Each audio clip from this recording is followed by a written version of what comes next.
Hello दोस्तों, एक बार फिर से स्वागत है आपका मेरे यूट्यूब चैनल आरएस नोट्स पर। और आशा करता हूं दोस्तों आप सब स्वस्थ होंगे, मस्त होंगे। दोस्तों, राजस्थान माध्यमिक बोर्ड द्वारा आपका रीट यानी कि Rajasthan eligibility examination for teachers का एग्जाम दोस्तों होने जा रहा है। और उसके लिए हम आपके लिए लेवल 1 यानी कक्षा 1 से 5 तक के लिए एक मोस्ट इम्पोर्टेंट प्रैक्टिस पेपर लेके आए हैं दोस्तों। इस प्रैक्टिस पेपर में आपको पूरे के पूरे 150 प्रश्न मिलेंगे। ये 150 प्रश्न जो है राजस्थान माध्यमिक बोर्ड द्वारा निर्धारित पाठ्यक्रम पर आधारित होंगे दोस्तों। तो आप एक भी क्वेश्चन जो है मिस मत कीजिएगा, वीडियो शुरू से लेकर के अंत तक देखिएगा। तो आइए दोस्तों, बिना समय गवाए शुरू करते हैं। सबसे पहले हम देख लेते हैं एग्जाम पैटर्न क्या होने वाला है। लेवल 1 एग्जाम पैटर्न है दोस्तों, क्लास 1 से 5। सब्जेक्ट है चाइल्ड डेवलपमेंट एंड पेडागोगी यानी कि बाल विकास एवं शिक्षा शास्त्र के नंबर ऑफ क्वेश्चन होंगे दोस्तों 30 और मार्क्स भी होंगे 30। लैंग्वेज में जिसमें से आप एक चुन सकते हैं हिंदी, सिंधी, इंग्लिश, संस्कृत, उर्दू, पंजाबी एंड गुजराती। इसमें भी नंबर ऑफ क्वेश्चन होंगे 30 और मार्क्स भी होंगे दोस्तों 30। लैंग्वेज 2 है हिंदी, इंग्लिश, संस्कृत, उर्दू, सिंधी, पंजाबी एंड गुजराती। जिसमें से आप एक चुन सकते हैं और नंबर ऑफ क्वेश्चन होंगे 30 और मार्क्स भी होंगे 30 दोस्तों। अगला विषय है मैथमेटिक्स, जिसमें नंबर ऑफ क्वेश्चन होंगे 30 और मार्क्स भी 30 होंगे। अगला है एनवायरमेंटल स्टडीज यानी कि ईवीएस यानी कि पर्यावरण अध्ययन। इसमें नंबर ऑफ क्वेश्चन 30 होंगे और मार्क्स भी 30 होंगे दोस्तों। टोटल नंबर ऑफ क्वेश्चन 150 है और मार्क्स भी 150 है। और समय दोस्तों आपका होगा 2 घंटा 30 मिनट यानी कि 150 मिनट। तो आइए बाल विकास एवं शिक्षा शास्त्र के पहले प्रश्न से शुरू करते हैं। पहला है बाल विकास का अध्ययन क्षेत्र है।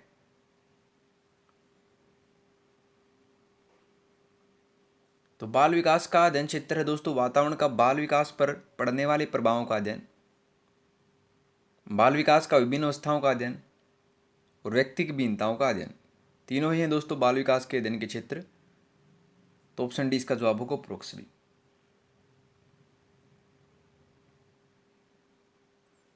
ठीक है दोस्तों, चूंकि एक प्रैक्टिस पेपर है तो आप साथ के साथ अपने जवाब भी देते चलिएगा दोस्तों। और अंत में हमें कमेंट करके जरूर बताइएगा कि आपके 150 में से कितने जवाब सही मिले। ठीक है, अगला देखिए कि परिपक्वता का संबंध है।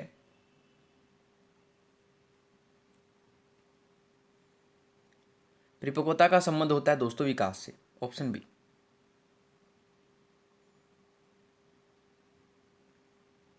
ठीक है, याद रखिए मोस्ट इंपोर्टेंट क्वेश्चन। आगे है कि एक 13 वर्षीय बालक बात बात में अपने बड़ों से झगड़ा करने लगता है और हमेशा स्वयं को सही साबित करने की कोशिश करता है। वह विकास की किस अवस्था में है?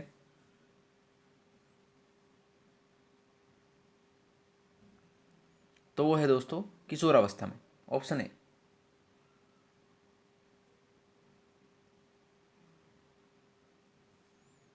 ठीक है, आगे देखिए कि निम्न में से कौन सा चिंतन की प्रक्रिया में सबसे कम महत्वपूर्ण है?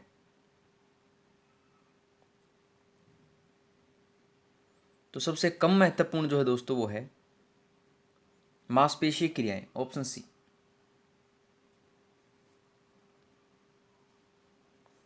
ठीक है, चिंतन की प्रक्रिया में दोस्तों चित्र, प्रतीक एवं चिन्ह, भाषा शामिल होते हैं। मांसपेशीय क्रियाएं बिल्कुल न के बराबर होती हैं, तो ऑप्शन सी इसका जवाब होगा।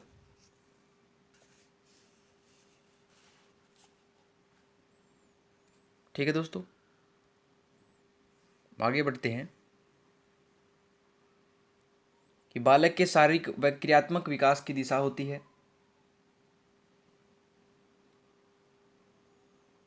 तो ये होती है दोस्तों मोस्ट इंपोर्टेंट क्वेश्चन है सिर से पैर तथा शरीर के मध्य से बाहर की ओर, ऑप्शन बी इसका जवाब होगा।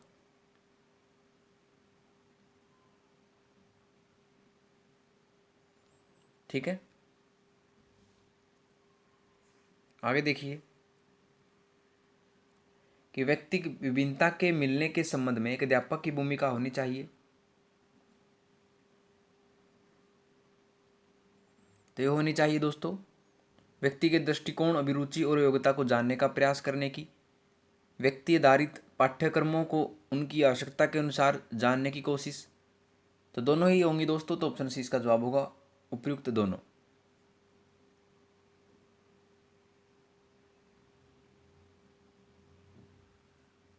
ठीक है, आगे देखिए कि बुद्धि का एकल घटक या एकल अवयव सिद्धांत किसने दिया था?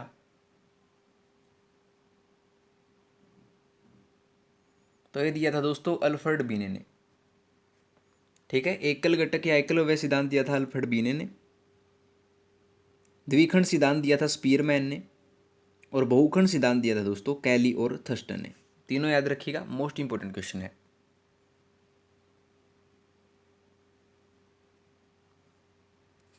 ठीक है दोस्तों, आगे देखिए कि निम्नलिखित में से कौन सा विकास का सिद्धांत नहीं है?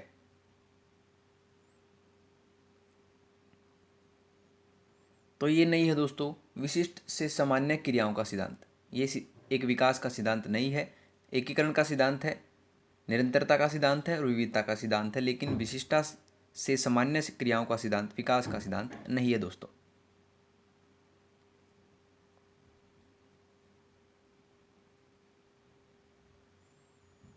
ठीक है दोस्तों, आगे चलते हैं कि पद व्यापक मूल्यांकन का तात्पर्य है। पद व्यापक मूल्यांकन का तात्पर्य क्या है? तो यह विद्यार्थी की समृद्धि के शैक्षणिक व शैक्षणिक आयामों का मूल्यांकन कहलाता है व्यापक मूल्यांकन। तो ऑप्शन डी इसका जवाब होगा।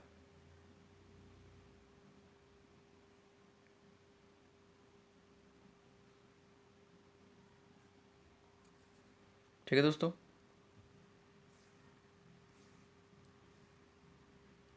आगे सीखने की प्रक्रिया का प्रथम सोपान है।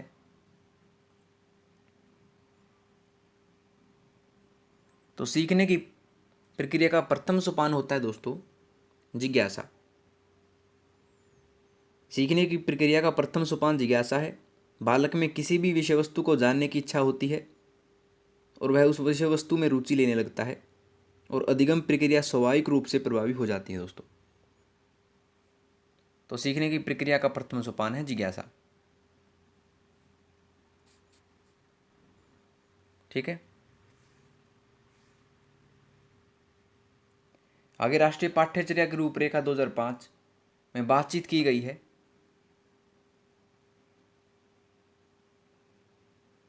तो ये की गई है ज्ञान का विकास किया जाए, शिक्षण के लिए सुव्यवस्थित पाठ्यक्रम निर्धारित किया जाए। तो ऑप्शन ए इसका जवाब होगा।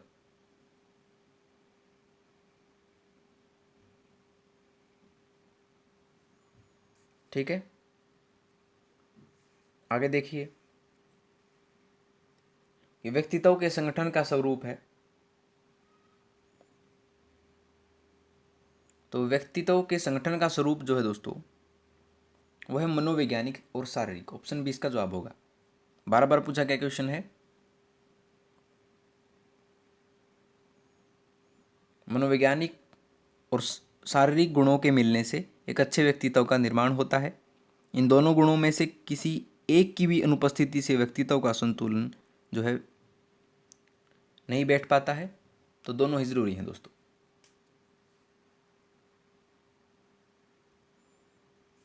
आगे देखिए निम्न में से कौन सा शिक्षण अधिगम का स्तर नहीं है?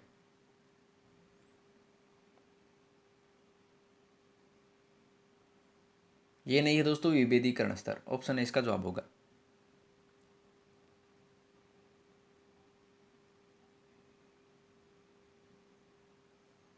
ठीक है, आगे देखिए कि बुद्धि के द्विखंड सिद्धांत का प्रतिपादन किसने किया था? तो ये किया था दोस्तों स्पीयरमैन ने। ऑप्शन ए, बुद्धि के द्विखंड सिद्धांत का प्रतिपादन मनोवैज्ञानिक स्पीयरमैन ने 1904 में किया। स्पीयरमैन का मानना है कि बुद्धि दो कारकों से मिलकर बनी है। पहला है सामान्य योग्यता कारक या जनरल फैक्टर जिसे कहते हैं, या जी फैक्टर जिसे कहते हैं। दूसरा है विशिष्ट योग्यता कारक या स्पेसिफिक फैक्टर या जिसे एस फैक्टर कहते हैं। तो बुद्धि के द्विखंड सिद्धांत का प्रतिपादन किया था स्पीयरमैन ने।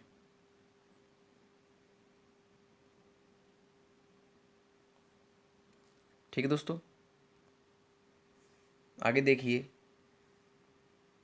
कि किसने कहा एक व्यक्ति का दूसरे व्यक्ति से अंतर एक सार्वभौमिक घटना जान पड़ती है।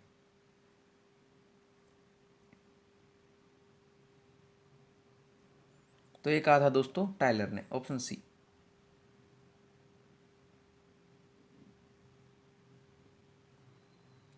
ठीक है दोस्तों, आगे बिग व हंट के अनुसार की विशेषताओं को सर्वोत्तम रूप से व्यक्त करने वाला एक शब्द है परिवर्तन। परिवर्तन शारीरिक, सामाजिक और मनोवैज्ञानिक होता है।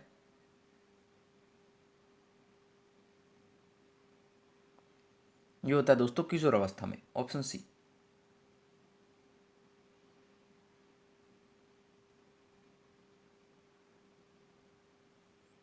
ठीक है, आगे देखिए कि सीखने का क्लासिकल कंडीशनिंग सिद्धांत प्रतिपादित किया था। मोस्ट इंपोर्टेंट क्वेश्चन है।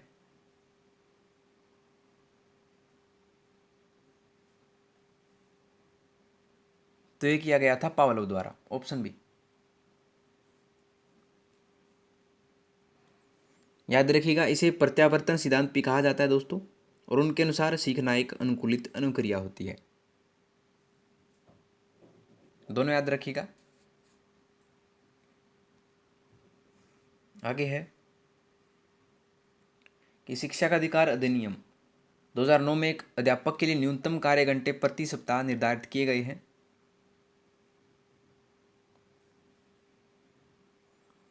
ये किए गए हैं दोस्तों 45 घंटे, ऑप्शन बी।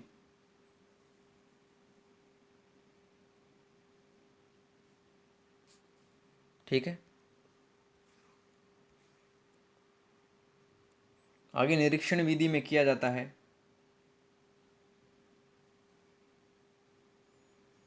तो ये किया जाता है दोस्तों दूसरों के व्यवहारों का अध्ययन, ऑप्शन सी।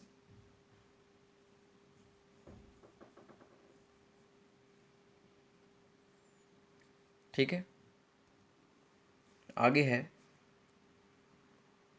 कि मूल्यांकन का उद्देश्य है।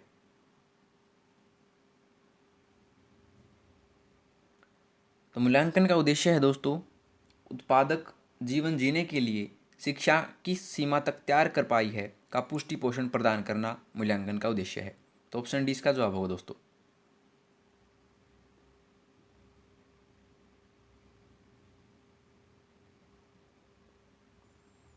ठीक है, आगे प्रश्न देखिए कि कक्षा में विद्यार्थियों को अधिगम के लिए प्रेरित करने हेतु किस युक्ति का प्रयोग आप नहीं करते हैं।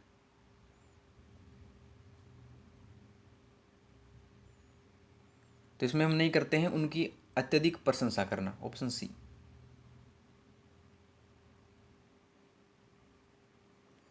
अत्यधिक प्रशंसा करने से बालक में अहम की भावना का संचार हो सकता है दोस्तों, इसलिए अत्यधिक प्रशंसा करना अधिगम के लिए प्रेरित करने हेतु एक उपयुक्त युक्ति नहीं है।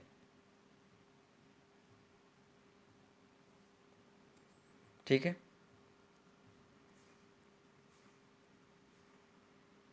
आगे उपलब्धि परीक्षण दिए जा सकते हैं।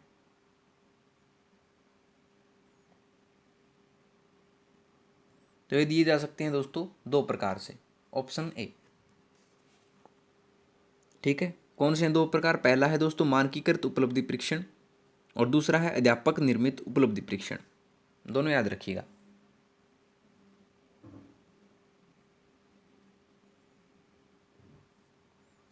ठीक है,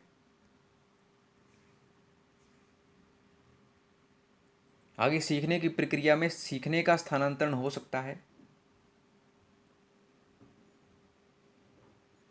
तो ये हो सकता है दोस्तों शून्य भी हो सकता है, नकारात्मक भी और सकारात्मक भी, तीनों प्रकार से हो सकता है। तो ऑप्शन डी इसका जवाब होगा उपरोक्त भी।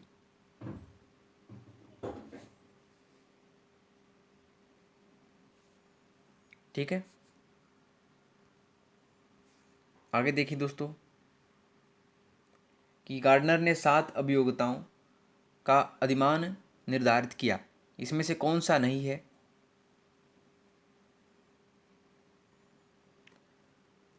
तो दोस्तों 7 जो थे वो थे, पहला है दृश्य स्थानिक अभियोगिता, दूसरा है भाषात्मक अभियोगिता, तीसरा है अंतर्व्यक्तिक अभियोगिता, चौथा है शारीरिक अभियोगिता, पांचवा है समायोजन की अभियोगिता, छठा है तार्किक अभियोगिता और सातवां है दोस्तों खेल अभियोगिता।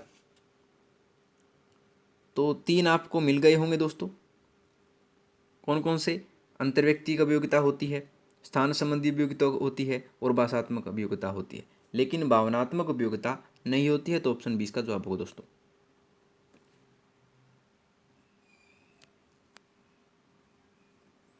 ठीक है, आगे देखिए।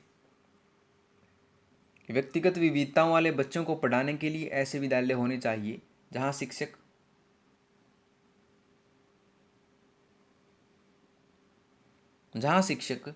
विविध अधिगम आवश्यकताओं के अनुसार विभिन्न शिक्षण अधिगम प्रविधियों का प्रयोग करने में प्रशिक्षित हों। तो ऑप्शन 20 का जवाब होगा।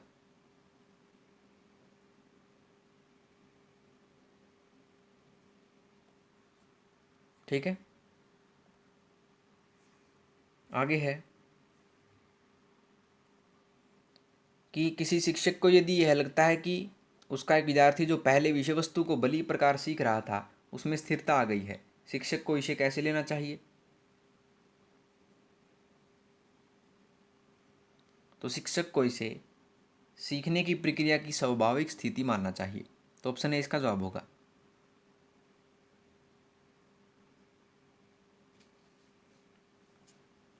ठीक है दोस्तों, आगे देखिए कि टीएटी खालिस्तान द्वारा बनाया गया था। तो टीएटी होता है दोस्तों थेमेटिक एप्रिसिएशन टेस्ट, यानी कि शारीरिक अंतर्बोध परीक्षण, और इसका निर्माण जो है 1935 में किसने किया था? सीडी मॉर्गन तथा एसए मुर्रे ने किया था। यह परीक्षण प्रक्षेपीय ढंग से व्यक्तित्व मापन की विधि है। तो ऑप्शन डी इसका जवाब होगा दोस्तों, मुर्रे ने। टीएटी मुर्रे द्वारा बनाया गया था।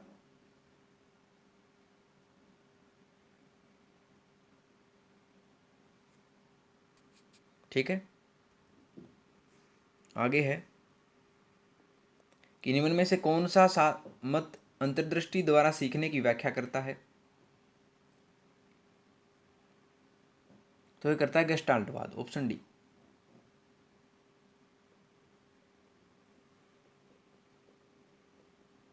ठीक है, आगे देखिए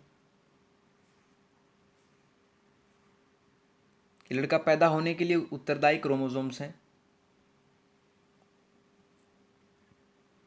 तो ये है दोस्तों एक्स वाई, और लड़की पैदा होने के लिए ये है एक्स एक्स, दोनों याद रखिएगा।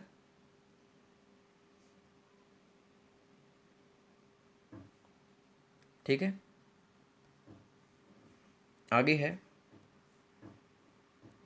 कि सीखने की खेल विधि उपयोगी है।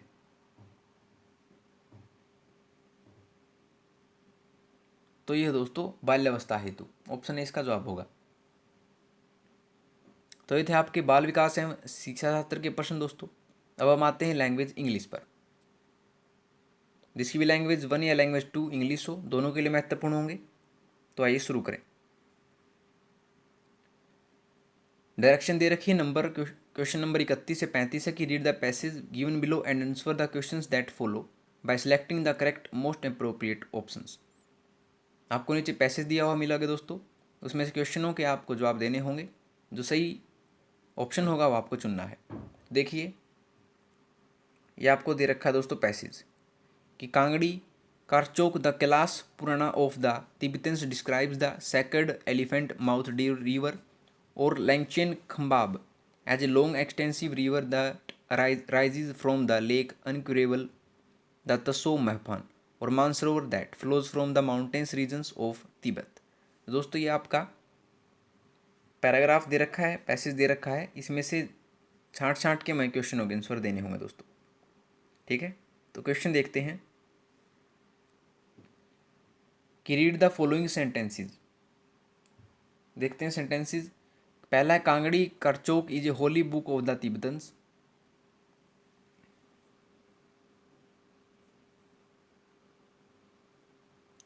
दूसरा है Langchen Khambab is responsible for rich cultivation of various types of fruits in the Himachal Pradesh. तो दोस्तों ये आपके दो आपको कथन दे रखे हैं और हमें बताना है इसमें से कौन सा गलत है और कौन सा सही है।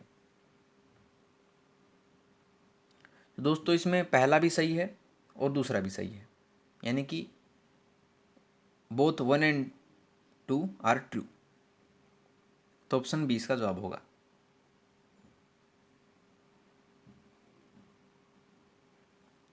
ठीक है दोस्तों, आगे देखिए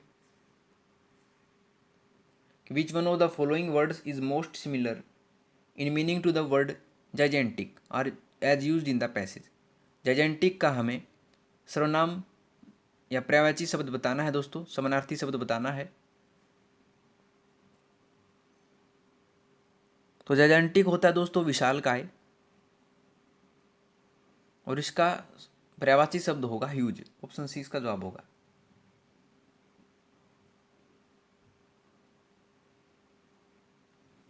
ठीक है, आगे है कि which one of the following words is the most opposite in meaning to the word second as use in the passage. Second का विपरीतार्थक शब्द में बताना है दोस्तों। तो सेकेंड होता है पूजनीय, धार्मिक, और इसका अपोजिट होगा, वो होगा दोस्तों अनहोली, यानी अपवित्र या अधार्मिक। तो ऑप्शन 20 का जवाब होगा।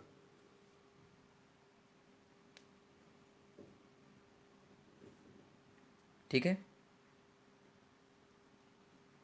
आगे है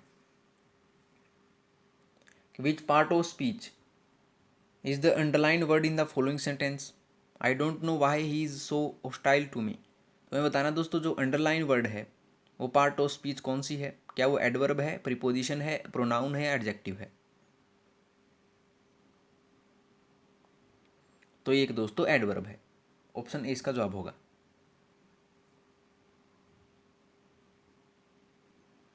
एडवर्ब यानी क्रिया विशेषण होती है दोस्तों, जो क्रिया की विशेषता बताए उसे एडवर्ब कहा जाता है। ठीक है, आगे देखिए कि लेक कनक्रेबल रेफर्स टू, झील जो जिस पर विजय न पाई जा सके, ये संबोधित करती है।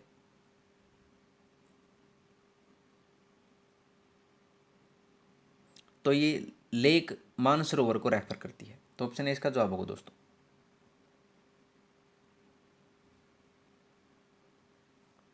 ठीक है, आगे है डायरेक्शन है क्वेश्चन नंबर 36 से 40 है कि read the extract given below and answer the questions that follow by selecting the correct most appropriate options. हमें नीचे जो एक्सट्रैक्ट गद्यांश दिया हुआ मिलेगा दोस्तों, उससे हमें जो सही उत्तर होंगे वो छांटने हैं क्वेश्चनों के। तो देखिए पोएम दे रखी है दोस्तों, Light Brigade by Alfred Tennyson. देखिए half a league, half a league, half a league onward, all in the valley of death rode the 600, forward the Light Brigade, charge for the guns, he said into the valley of death rode the 600, forward the light brigade, was there a man dismayed, nor do the soldier knew someone had blundered, there's not to make reply, there's not to reason why, there's but to do and die, into the valley of death rode the 600। यह है आपकी poem दोस्तों। अब इससे छाँट छाँट के हमें आंसर देने होंगे। क्वेश्चन देखिए कि which of the following adjectives does not apply to the soldiers. इनमें से किस प्रकार का जो विशेषण है वो सैनिकों के लिए उपयोग नहीं हुआ है?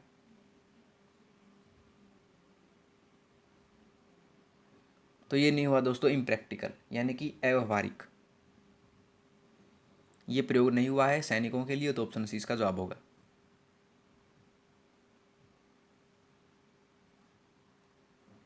ठीक है,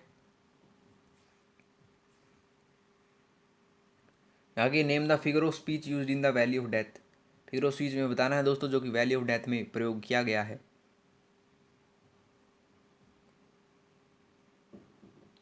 तो इसमें किया गया है दोस्तों मेटाफोर, यानी रूपक अलंकार का प्रयोग जो है किया गया है वैली ऑफ डेथ में। Option D.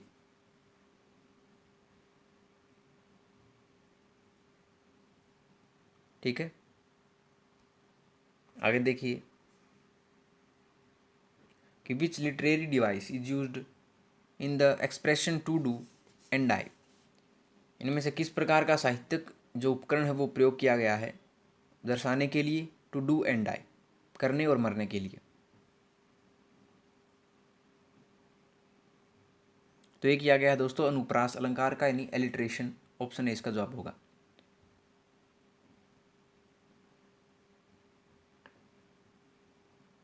ठीक है, अनुप्रास आपको पता है दोस्तों, जब जो शब्द होते हैं वो एक ही लाइन में बार बार आए। सबसे पहले पहले डू आया है दोस्तों, डी आया है इसमें, यहाँ पर डी आया है, तो बार बार आया हुआ है, डी है, तो एलिट्रेशन इसका जवाब होगा ऑप्शन ए।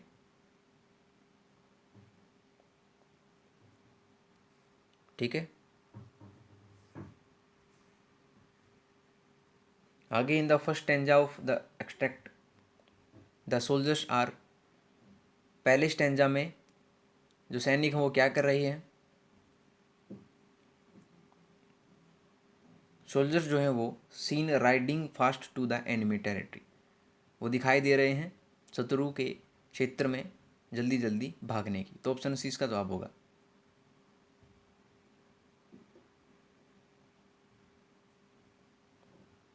ठीक है, आगे है कि the expression of the value of death refers to, जो एक्सप्रेशन दिया हुआ है द वैल्यू ऑफ डेथ का, रेफर किसको करता है? ये करता है the impending death of soldiers, भारी मात्रा में सैनिकों की मृत्यु का। तो ऑप्शन ए इसका जवाब होगा।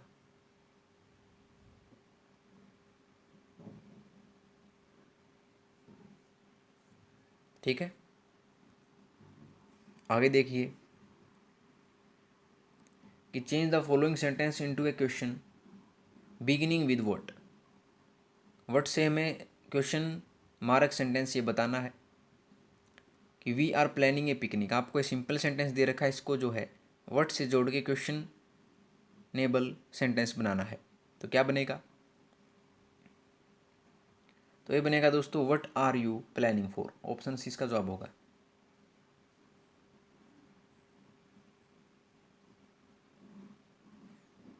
ठीक है,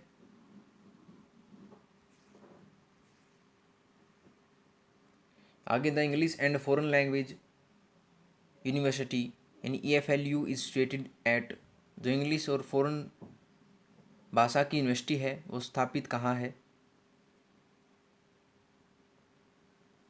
यह है हैदराबाद में। ऑप्शन सी।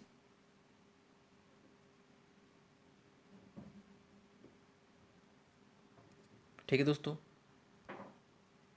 आगे देखिए कि in the following question a sentence has been given in direct indirect speech, out of alternative suggested select the one which best expresses the same sentence in indirect speech. तो हमें डायरेक्ट से indirect speech बतानी है दोस्तों, narration दी हुई है। Sentence है आपका father said to me you are idling away your time. तो इसका इनडायरेक्ट स्पीच क्या बनेगी? तो इसकी इनडायरेक्ट स्पीच बनेगी दोस्तों father told me that I was idling away my time. तो ऑप्शन सी इसका जवाब होगा।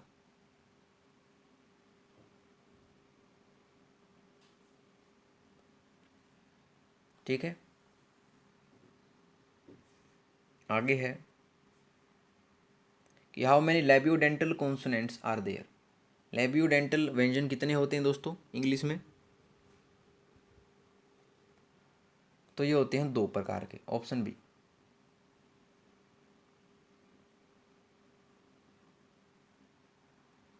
ठीक है, आगे है in these questions a sentence has been given in active passive from out of 4 alternatives just select the one which best expresses the same sentence in active passive form। तो मैं active से पैसिव फॉर्म बनानी है दोस्तों। Sentence है हमारा कि the students are decorating the stage for the annual day celebration. तो आपका ये दे रखा है, तो इसमें हमें पैसिव वॉइस जो बनेगी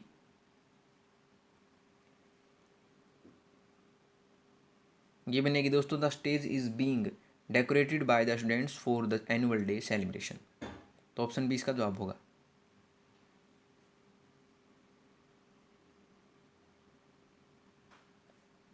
ठीक है,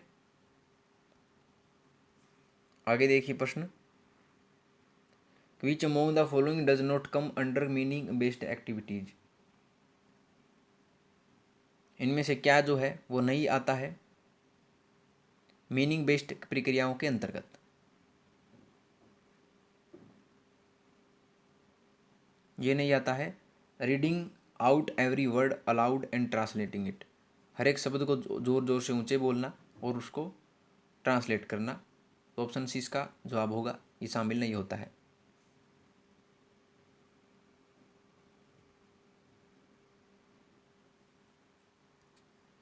ठीक है, आसान सा था, मोस्ट इम्पोर्टेंट था।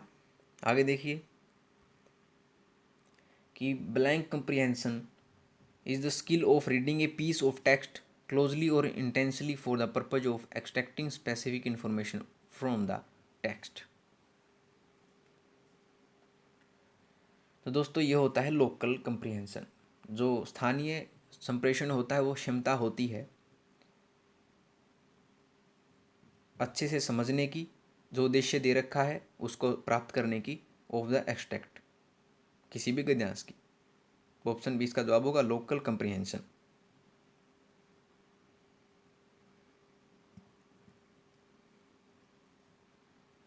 ठीक है, आगे देखिए कि it is a type of writing in which the teacher provides the situation and help the class to prepare it. The teacher continuously provides feedback, direction and expansion of ideas to the learners.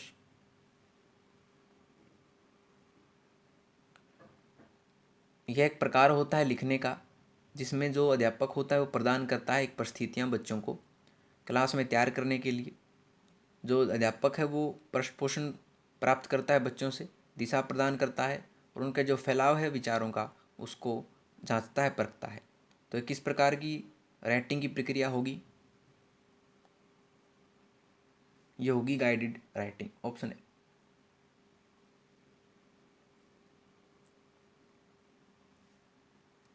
ठीक है, आगे देखिए कि teacher asked the students, अध्यापक ने बच्चे से पूछा वो क्लास 5 5वीं कक्षा के, to read the text thoroughly, text को अच्छे से पढ़े। देन सी आस्क्ड देम, और उन्होंने तब उससे पूछा टू आंसर द क्वेश्चंस, सवालों के जवाब दे, विद रेफरेंस संदर्भों के साथ, टू द कंटेक्स्ट में। इन दिस प्रोसेस, इस प्रक्रिया में, सी इज इनक्रेजिंग, वह प्रोत्साहित कर रही है बच्चों को, किसके लिए,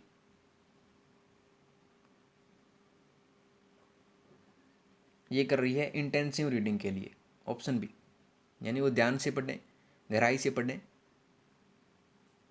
तो ऑप्शन बी इसका जवाब होगा दोस्तों।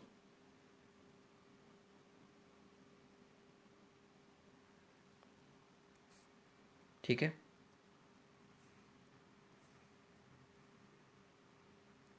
आगे the term comprehensible input is associated with, जो शतर है कंप्रिहेंसिबल इनपुट का वो जुड़ा हुआ है किसके साथ, ये जुड़ा हुआ है स्टेपन क्रैशन के साथ, ऑप्शन है।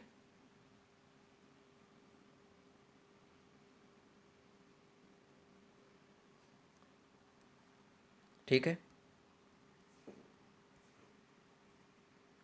आगे भी जो know the following is not a सब स्किल ऑफ रीडिंग, इनमें से क्या जो है वो एक उप क्षमता नहीं है पढ़ने की।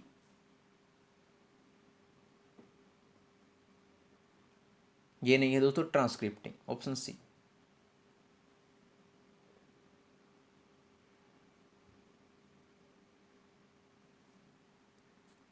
ठीक है दोस्तों, आगे है कि which one of the following, इनमें से क्या जो है लिस्ट इंपॉर्टेंट, बहुत ही कम महत्वपूर्ण है, इन इनहेंसिंग, बढ़ाने के लिए स्पीकिंग स्किल, वाचन क्षमता को, ऑफ चिल्ड्रन, बच्चों की।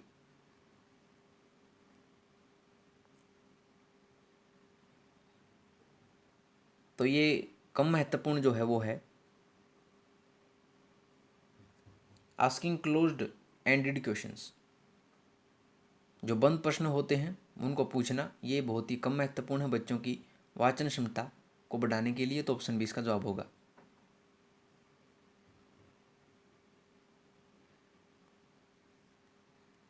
ठीक है दोस्तों, आगे देखिए, मोस्ट इंपॉर्टेंट क्वेश्चन दोस्तों की सभी के सभी, कि eight primary level literature is helpful.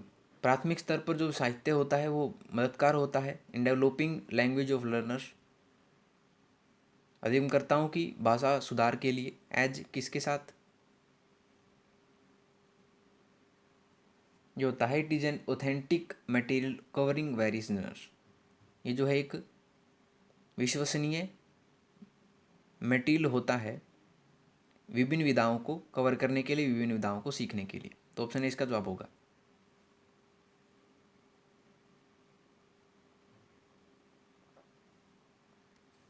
ठीक है, आगे प्रश्न देखिए, कि टीचर प्रिपेयर्स, एक अध्यापक जो है तैयार करता है ए worksheet and removes every seventh word, और हर सातवां जो शब्द है उसको मिटा देता है फ्रॉम द टेक्स्ट से। देन सी आस्क्स, और तो वो उससे पूछती है बच्चों से, अधिगमकर्ताओं से, to learners to read the text को पढ़ें। After that they were asked to complete the worksheet, उसके बाद उनको कहा जाता है वर्कशीट को कंप्लीट करें, जो सेवन्थ लेटर जो था उस मिटाया गया था उनको भरने के लिए with missing word. The task given on the worksheet is a, जो इस प्रकार का जो वर्कशीट भरने का कार्य होता है वो किस प्रकार का होता है, तो ये होता है दोस्तों क्लोज टेस्ट, ऑप्शन बी।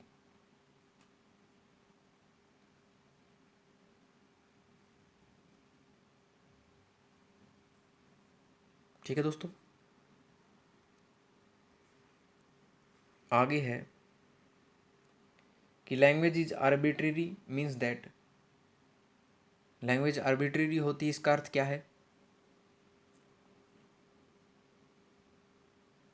इसका अर्थ है कि there is no inherent relation between the words of a language and their meaning, कि इनमें कोई संबंध नहीं होता है भाषा के शब्दों में और उनके अर्थों में, इसलिए लैंग्वेज जो है एक आर्बिट्रेरी स्तर की होती है। तो ऑप्शन सी इसका जवाब होगा।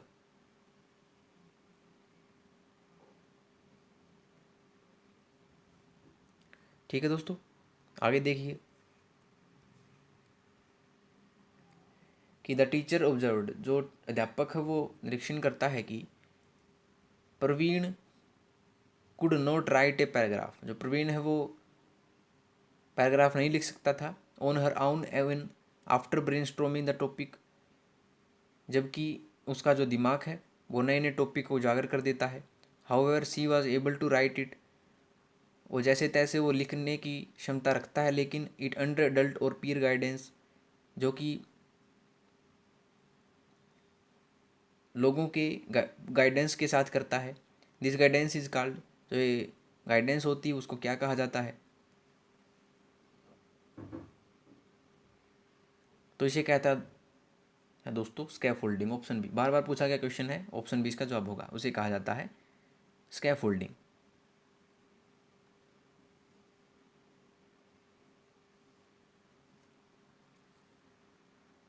ठीक है, आगे है कि the purpose of textual exercise is not to, textual अभ्यासों का उद्देश्य इनमें से क्या नहीं होता है,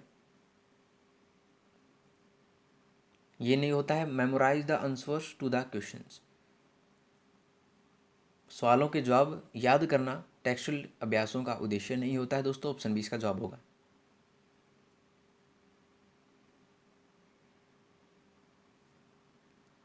ठीक है, आगे है कि इन द मल्टीलिंगुअल क्लासरूम, एक बहुभाषिक कक्ष में जो अधिगम करता है वो इंटरेक्ट किससे करते हैं, वो किससे कर सकते हैं, नहीं कर सकते हैं इन देयर आउन language and can be mix of words from more than one language, वो अपनी भाषा में या अन्य भाषाओं में भी बातचीत कर सकते हैं। तो ऑप्शन ए इसका जवाब होगा।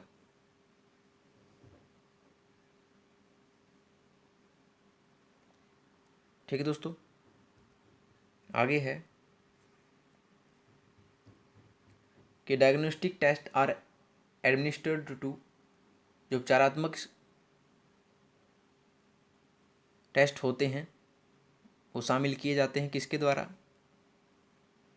इसके लिए ये किए जाते हैं find out the differences of the students with a view to planning remedies. बच्चों की कठिनाइयों को जानकर उनका उपचार कर देना होता है डायग्नोस्टिक टेस्ट। तो ऑप्शन डी इसका जवाब हो दोस्तों।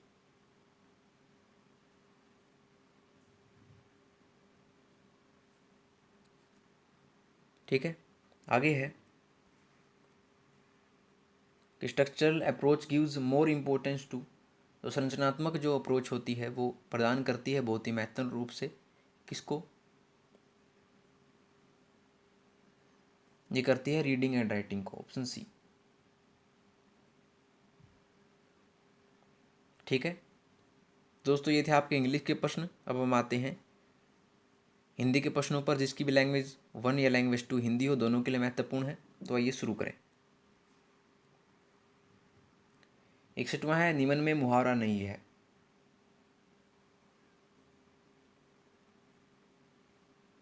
ये नहीं है दोस्तों, अंग लगना, ये एक मुहावरा नहीं है।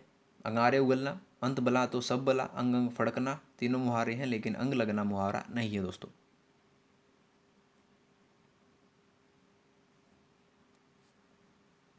ठीक है, आगे है कि दुष्ट लड़के उद्यम मचाते हैं। वाक्यांश में उद्देश्य का विस्तार है। तो दोस्तों उद्यम तो मचाते ही हैं, लेकिन कैसे लड़के? वो है दुष्ट। तो उद्देश्य का विस्तार है इसमें दुष्ट, ऑप्शन बी इसका जवाब होगा।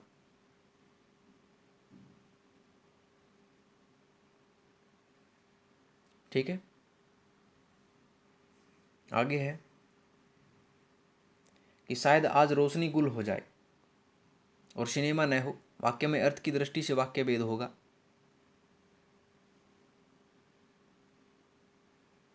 ये होगा दोस्तों संदेहवाचक। संदेह दिखाया गया है इस वाक्य में कि शायद, तो यह संदेहवाचक वाक्य है। तो ऑप्शन डी इसका जवाब होगा दोस्तों।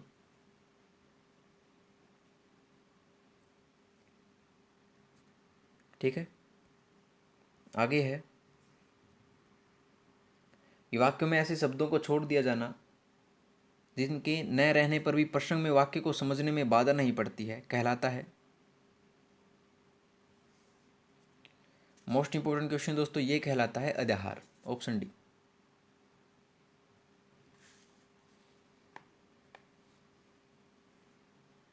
ठीक है, आगे है कि निम्न में से कौन सा उत्तर अव्यय के भेदों से असंगत है?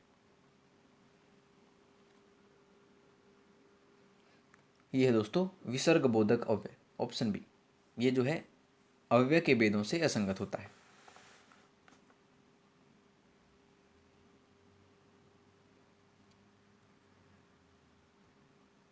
आगे देखिए कि नर्सरी तथा प्राथमिक स्तर पर कविता शिक्षण की सर्वश्रेष्ठ प्रणाली है।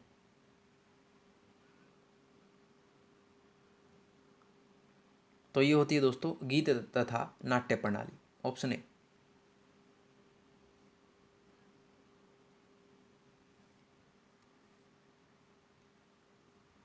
आगे प्रश्न है दोस्तों कि भाषा कौशल है।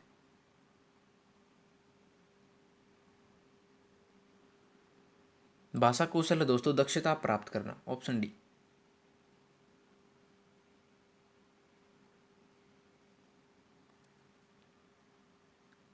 आगे प्रश्न देखिए, मोस्ट इंपोर्टेंट क्वेश्चन दोस्तों सभी के सभी। ए बी क्वेश्चन आप मिस मत कीजिएगा।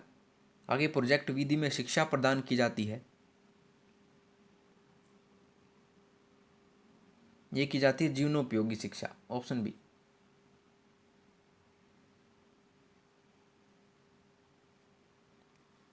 ठीक है दोस्तों, आगे है कि प्रस्तावना का मुख्य उद्देश्य है।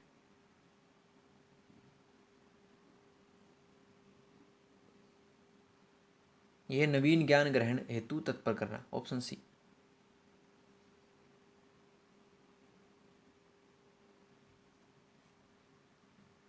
ठीक है दोस्तों, आगे देखिए कि मौखिक अभिव्यक्ति का आवश्यक गुण है।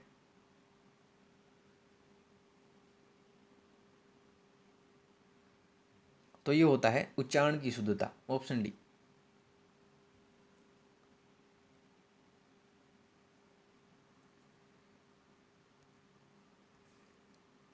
अगला प्रश्न है कि निम्न में से संयुक्त व्यंजन है।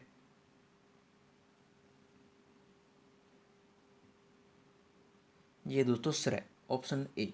श्रय जो है स आधा प्लस रय से बना है दोस्तों, इसलिए संयुक्त व्यंजन होता है ये श्रय। ठीक है।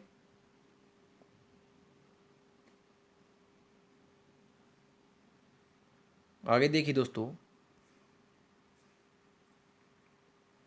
मूल्यांकन का क्षेत्र परीक्षा से होता है।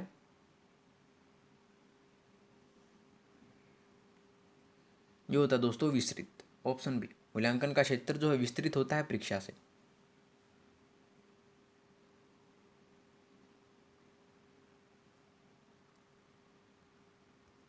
आगे देखिए प्रश्न कि उपलब्धि परीक्षण का उपयोग नहीं होता है।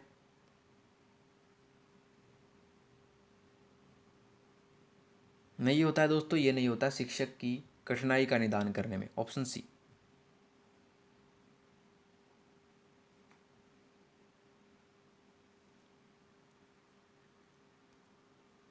आगे है कि चिकित्सात्मक अध्यापन को कहा जाता है।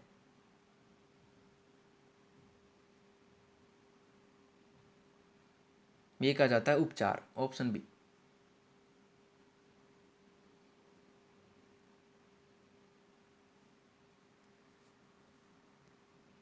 आगे प्रश्न है कि पाठ्यपुस्तक रचना के सोपानों का क्रम है।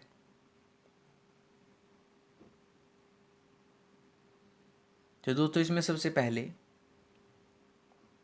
विषय सामग्री का चयन होता है, सत्रीकरण, उसके बाद अंत में होता है प्रस्तुतिकरण। तो ऑप्शन इसका सही जवाब है।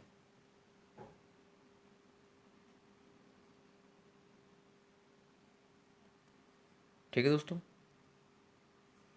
आगे देखिए कि श्रव्य दृश्य शिक्षा से तात्पर्य नहीं है। तो ये नहीं है दोस्तों शिक्षा को निष्प्रयोजन बनाना, ऑप्शन डी।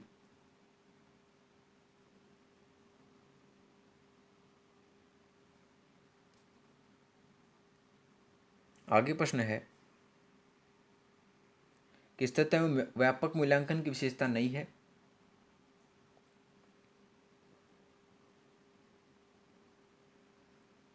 तो ये नहीं है विद्यार्थी के विकास के पक्षों पर जोर न देना। इस तथ्य में व्यापक मूल्यांकन की विशेषता नहीं है दोस्तों, ऑप्शन इसका जवाब होगा।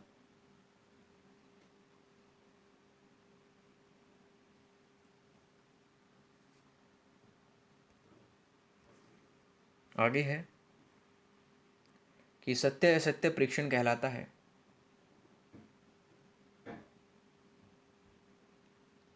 ये कहलाता है दोस्तों एकांतर प्रत्युत्तर परीक्षण, ऑप्शन बी।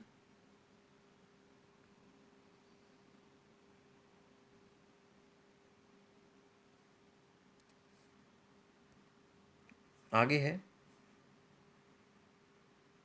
कि रंगमंच अभिनय विधि है।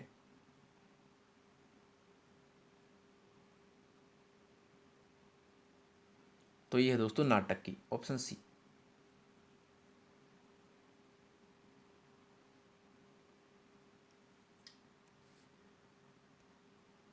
आगे देखिए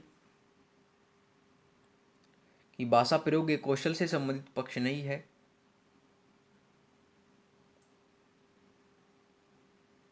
ये नहीं है दोस्तों कि भाषा ज्ञान गम्य है।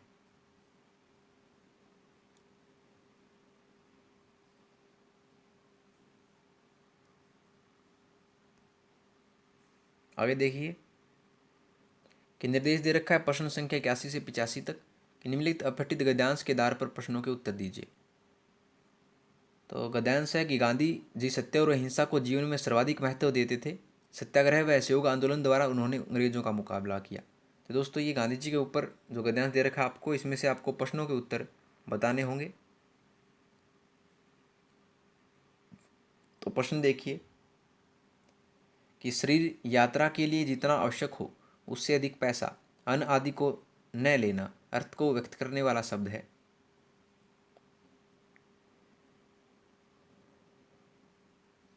यह अपरिग्रह है, ऑप्शन डी।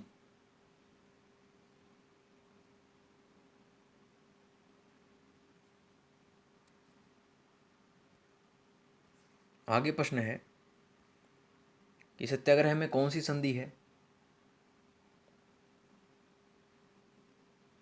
यह दोस्तों दीर्घ स्वर संधि। सत्य प्लस आग्रह से बना है दोस्तों सत्याग्रह, तो यह होगी दीर्घ स्वर संधि।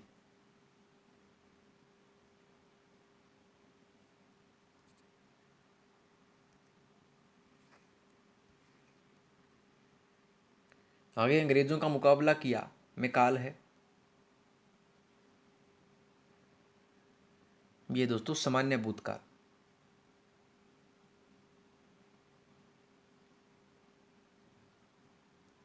ठीक है। अगला, निम्न में से स्त्रीलिंग कौन सा है।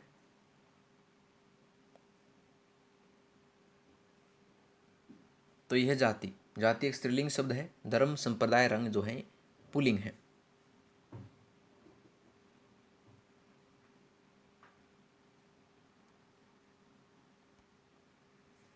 आगे प्रश्न देखिए कि अ उपसर्ग है।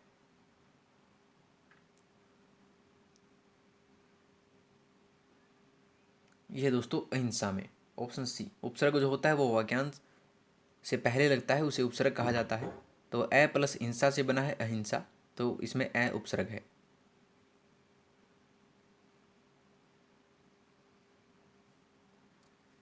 ठीक है दोस्तों, आगे देखिए कि निम्नलिखित अपठित पद्यांश के आधार पर प्रश्नों के उत्तर दीजिए। पद्यांश है, मैं जीवन का भीषण दुर्दम प्रलंकार तूफान लिए हूँ, अपने दिल में मर मिटने का मैं स्वर्णिम अरमान लिए हुए हूँ। जिसको सुन रिपु के दिल टूटे, मैं वह गौरम गान लिए हूँ, मुझे मृत्यु भय और अरे हथेली पर मैं अपनी जान लिए हूँ। तो दोस्तों इससे प्रश्न देखिए कि 86वां के ऊपर के दो चरणों में नाद सौंदर्य की उपस्थिति है।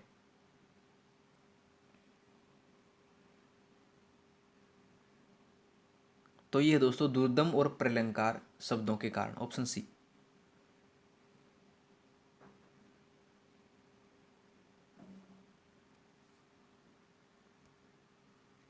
आगे है कि कवि ने काव्यांश में कौन से गुण का प्रयोग किया है।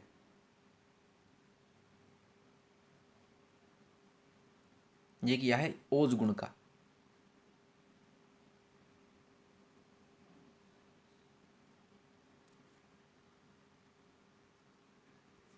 आगे प्रश्न देखिए कि कवि गौरव गान क्यों कर रहा है।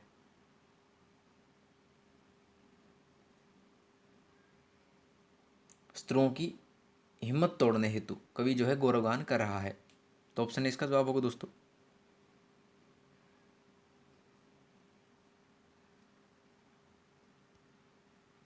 आगे प्रश्न है कि काव्यांश की अंतिम दो पंक्तियों में कवि की भावना प्रकट होती है। ये होती है बहादुरी की।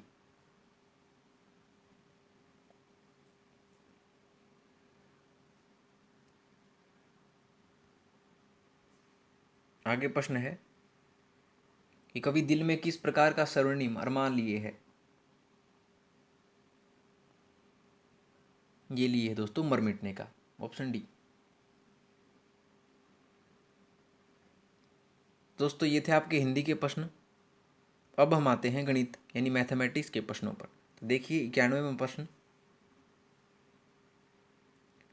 कि तीन क्रमागत धनात्मक संख्याओं के वर्गों का योग 365 है, तदनुसार उन संख्याओं का योग कितना है। तो मान लिया हमने दोस्तों उन संख्याओं का योग जो है वो x-1, x और x+1 है। क्योंकि क्रमागत दे रखी है तो एक तीन क्रमागत हो गई दोस्तों हमारे पास। ठीक है, तो उनके वर्गों का योग दे रखा है, तो इसका स्क्वायर कर देंगे प्लस इसका स्क्वायर कर देंगे प्लस इसका भी स्क्वायर कर देंगे। कितना दे रखा है 365 दे रखा है, इसके बराबर 365 कर देंगे हम। ठीक है, तो यहाँ से हम x की वैल्यू निकाल लेंगे इसको काटने पाटने के बाद। तो x की वैल्यू हमारी आएगी 11। तो तीनों संख्या हमारे पास आ जाएंगी दोस्तों। तीनों संख्या क्या होंगी, पहली होगी हमारे पास 10, दूसरी होगी 11 और तीसरी होगी 12। तो इन तीनों का हमें योगफल करना है, तो योगफल हो जाएगा इनका 33। तो सीधा सा जवाब है दोस्तों इसका 33 जवाब आएगा। तो ऑप्शन बी इसका सही जवाब होगा दोस्तों, 33।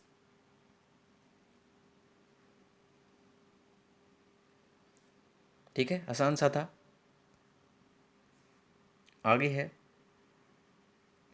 कि भाग के एक प्रश्न में भाजक अपने भागफल का 10 गुना और शेषफल का 5 गुना है, तदनुसार यदि शेषफल 46 हो तो भाज्य कितना होगा।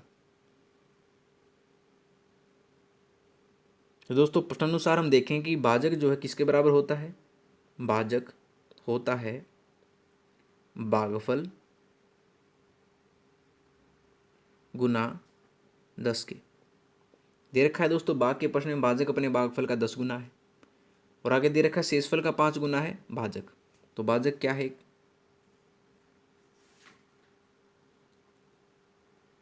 यह शेषफल का 5 गुना। ठीक है, दो चीजें हमारे पास आ गई दोस्तों।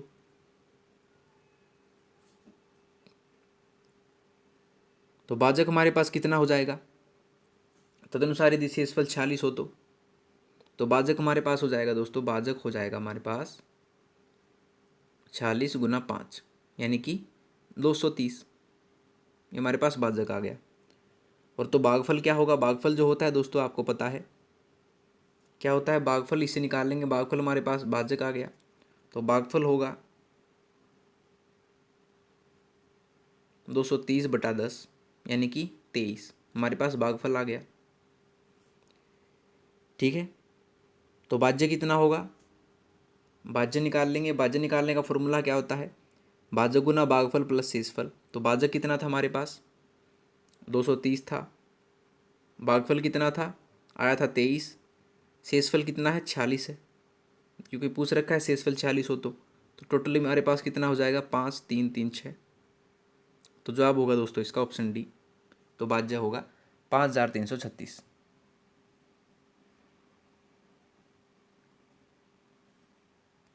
ठीक है, आगे है कि 124 की पावर 372 प्लस 124 की पावर 373 के योग में एक अंक कौन सा होगा, यानी इकाई का अंक में बताना है दोस्तों।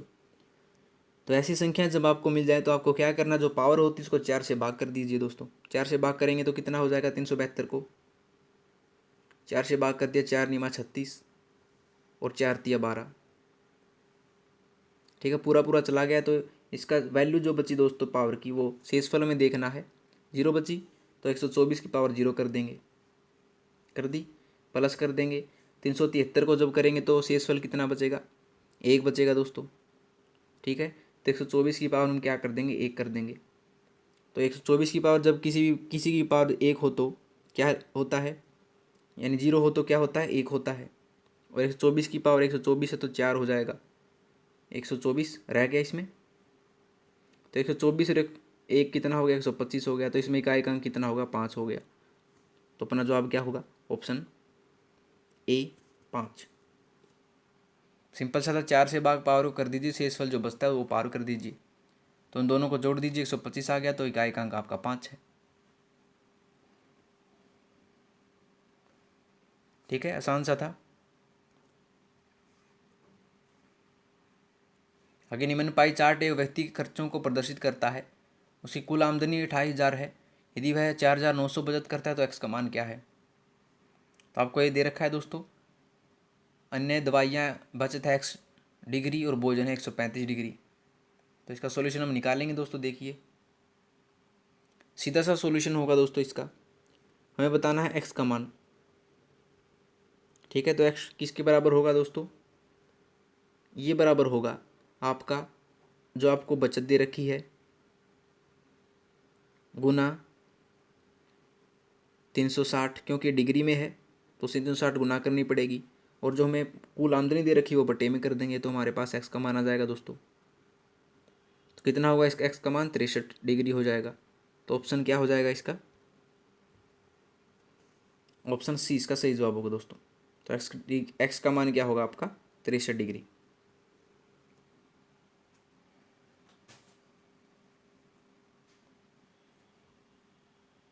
ठीक है।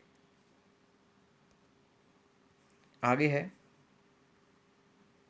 कि 1 किलोग्राम आम का क्रय मूल्य 75 रुपये है। 4 किलोग्राम आम का मूल्य ज्ञात कीजिए। तो दोस्तों 1 का दे रखा है, 4 का निकालना, 75 गुना 4 कर देंगे तो हमारा जवाब आ जाएगा दोस्तों 300 रुपये, ऑप्शन बी। तो 4 किलोग्राम आम का मूल्य है 300 रुपये।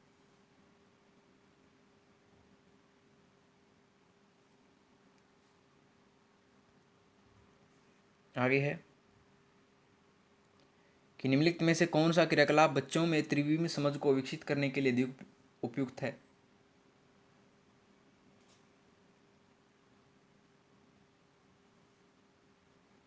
यह दोस्तों बोतल के ऊपरी दृश्य को चित्रित करना, ऑप्शन डी।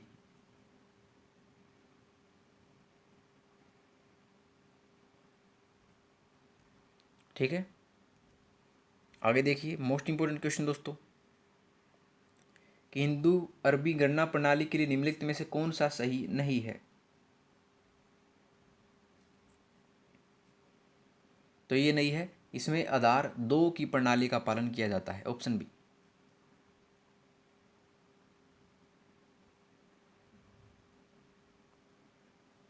ठीक है। आगे प्रश्न है कि निम्नलिखित शाब्दिक समस्या के प्रकार को पहचानिए।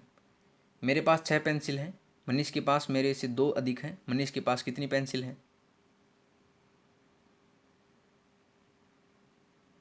तो दोस्तों ये है एक तुलनात्मक जमा, ऑप्शन डी।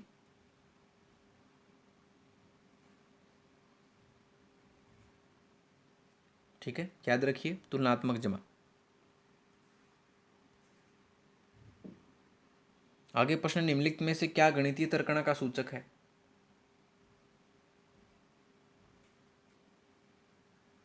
तो यह है गणितीय प्रक्रिया की तर्कसंगतता देने की क्षमता, ऑप्शन ए।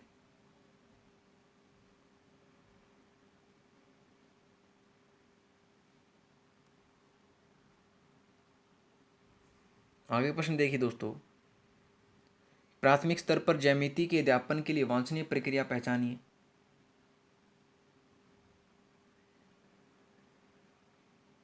तो ये दोस्तों बच्चों को प्रचुर अवसर दिए जाने चाहिए कि वे दिक्स्थान को अंतर्दर्शी समझ को विकसित कर सकें, ऑप्शन बी इसका सही जवाब होगा दोस्तों।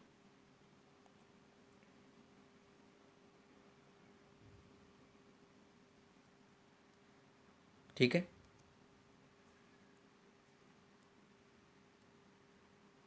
आगे निम्नलिखित में से क्या प्रारंभिक संख्या संकल्पना से संबंधित नहीं है। ये नहीं है दोस्तों मापन, ऑप्शन बी।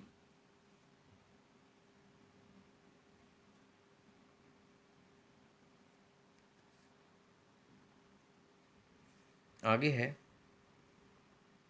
कि संख्यांक और संख्या के विषय में निम्नलिखित में से कौन से कथन सही है।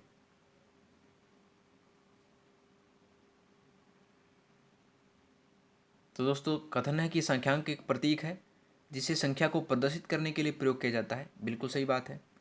एक संख्या को विभिन्न संख्यांकों द्वारा प्रदर्शित किया जा सकता है, ये बात सही है दोस्तों, दोनों ही सही हैं। तो ये ए और बी दोनों ही शुद्ध हैं, तो ऑप्शन बी इसका जवाब होगा।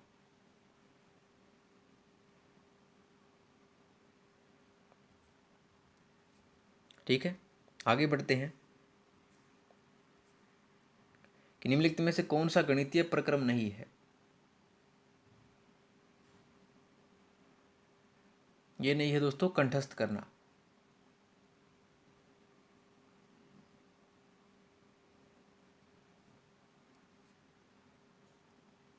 आगे है कि योग पर निम्नलिखित शाब्दिक समस्याओं को पढ़िए। पहला कथन है एक टोकरी में 15 संतरे हैं और दूसरी टोकरी में 17 संतरे हैं, सब मिलाकर कितने संतरे हैं। दूसरा है 1 रुपये 9,950 वाले मोबाइल फ़ोन की कीमत में बजट के बाद 375 की वृद्धि हो गई, नई कीमत क्या है।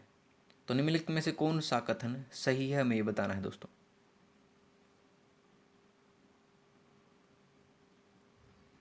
ठीक है, तो देखिए दोस्तों इसमें जो है वह आपका ऑप्शन डी की ए योग की समुच्चयन संरचना को प्रदर्शित करता है और बी योग की संवर्धन संरचना को प्रदर्शित करता है, तो ऑप्शन डी इसका जवाब होगा।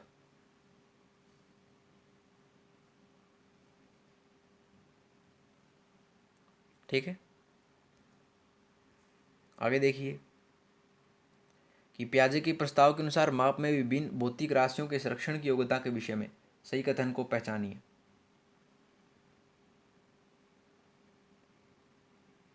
तो सही कथन है दोस्तों कि बार के संरक्षण की समझ आयतन के संरक्षण से पहले आती है, ऑप्शन सी।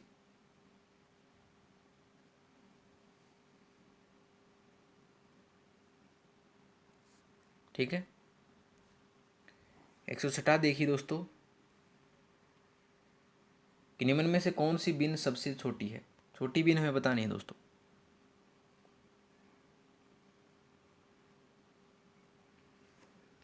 तो सभी बिनों के अंश व हर में समान अंतर है, आप देखेंगे, अतः सबसे छोटे अंश वाली बिन सबसे छोटी बिन होगी। ऑप्शन 20 का जवाब होगा दोस्तों।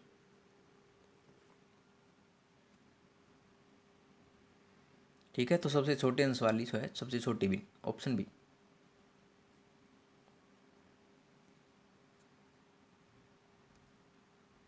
आगे देखिए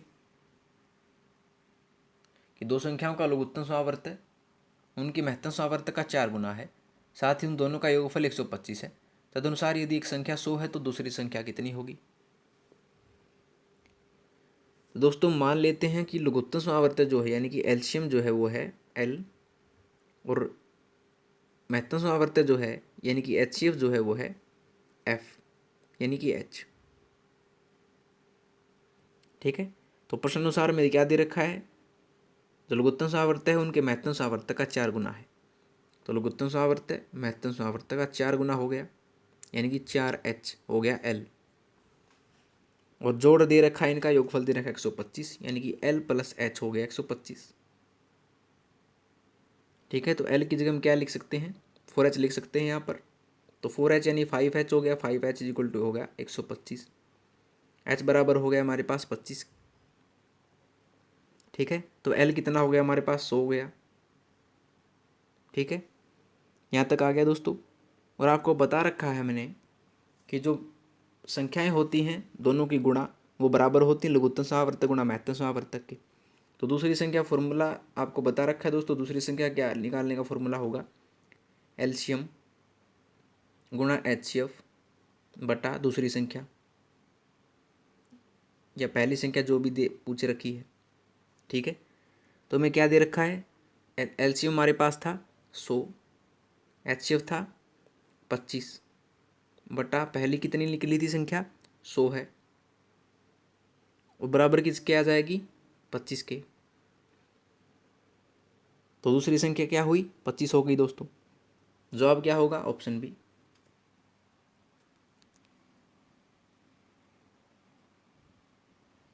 ठीक है, तो दूसरी संख्या 25।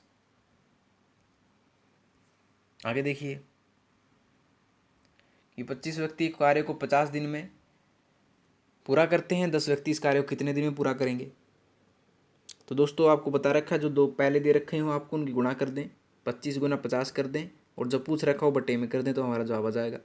यह जवाब आ जाएगा दोस्तों हमारा 125 दिन, यानी कि 10 व्यक्ति इस कार्य को 125 दिन में पूरा करेंगे, ऑप्शन बी।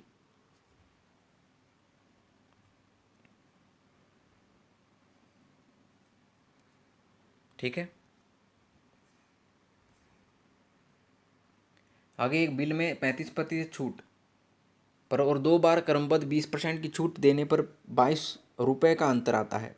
तदनुसार उस बिल की राशि कितनी थी। तो दोस्तों क्रमिक बट्टा दे रखा है हमें 20 का।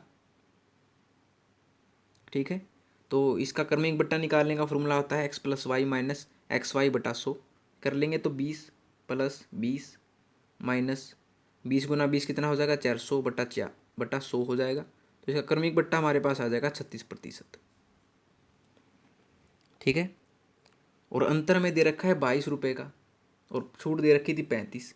तो 36 हमारे पास टोटल आ गया, 35 घटा देंगे इसमें से तो एक बच गया हमारे पास। तो एक बराबर किसके हो गया 22 के हो गया। तो 100 बराबर किससे होगा, ये होगा दोस्तों 2200 के। ठीक है, तो बिल की राशि कितनी होगी हमारे पास 2200 रुपये। तो ऑप्शन डी इसका जवाब होगा दोस्तों। आसान था बिल्कुल।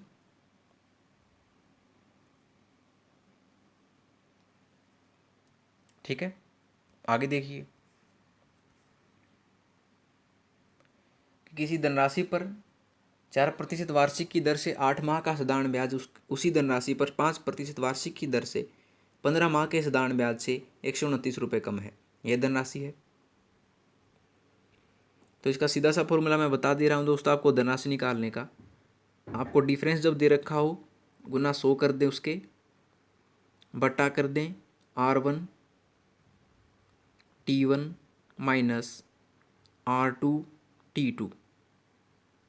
ये सीधा सा फॉर्मूला है दोस्तों धनराशि निकालने का। जब आपको साधारण ब्याज से जो है डिफरेंस दे रखा हो, तो डिफरेंस कितना का दे रखा है 129 रुपये का, आप लिख देंगे गुना 100। R1 कितना हमें दे रखा है 4 दे रखा है दोस्तों 4%, और महीने दे रखे हैं 8, तो 8/12 साल में हो जाएंगे, तो 4 गुना 8/12 माइनस R2 कितना है 5 है, गुना T2 कितना है 15/12 कर देंगे, 15 महीने दे रखे हैं तो 15/12 साल में आ जाएंगे। तो इसका सॉल्यूशन करते हैं आपका जवाब होगा 3600। तो ऑप्शन डी इसका सही जवाब है दोस्तों। तो वह धनराशि है 3600।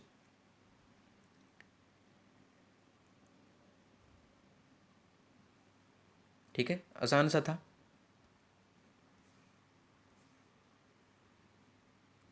आगे है चित्र में कोण बी जो है 70 डिग्री है, कोण सी 60 डिग्री है, ई बी सी का मध्य बिंदु है तथा एफ ए बी का मध्य बिंदु है, तब कोण एफ ई बी का मान क्या है।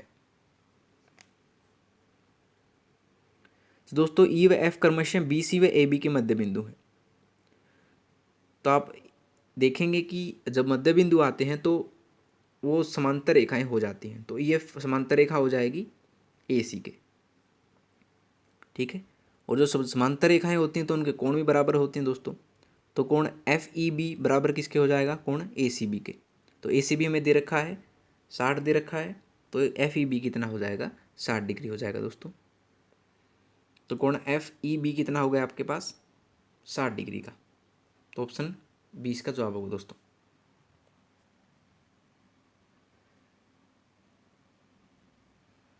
ठीक है, आसान सा था बिल्कुल।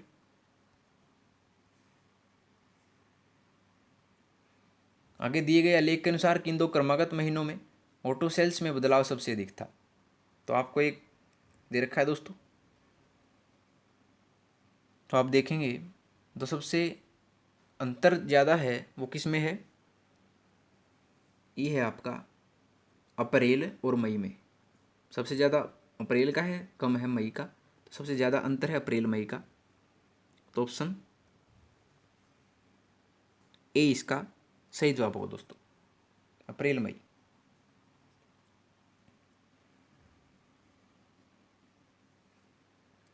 ठीक है, आगे है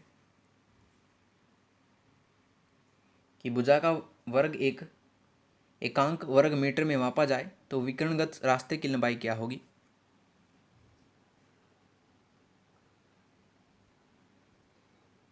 तो दोस्तों वर्ग का क्षेत्रफल आपको दे रखा है 1 मीटर स्क्वायर। तो भुजा भी कितनी हो जाएगी आपकी 1 वर्ग मीटर बराबर किसके होता है भुजा गुणा भुजा के यानी ए स्क्वायर के। तो ए भी आपके पास हो जाएगी 1, तो भुजा कितनी होगी 1 मीटर होगी आपके पास। और वर्ग का विकर्ण का फॉर्मूला क्या होता है, ये होता है भुजा गुणा √2, सीधा सा फॉर्मूला है। तो √2 ए आपके पास 1, तो आपके पास वर्ग का विकर्ण हो जाएगा √2 मीटर। तो ऑप्शन सी इसका सही जवाब होगा।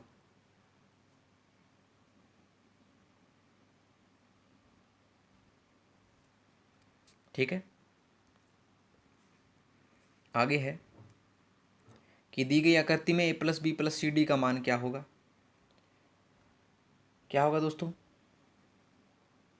तो एक चतुर्भुज में चारों कोणों का योग होता है 360 डिग्री। तो ऑप्शन सी इसका जवाब होगा।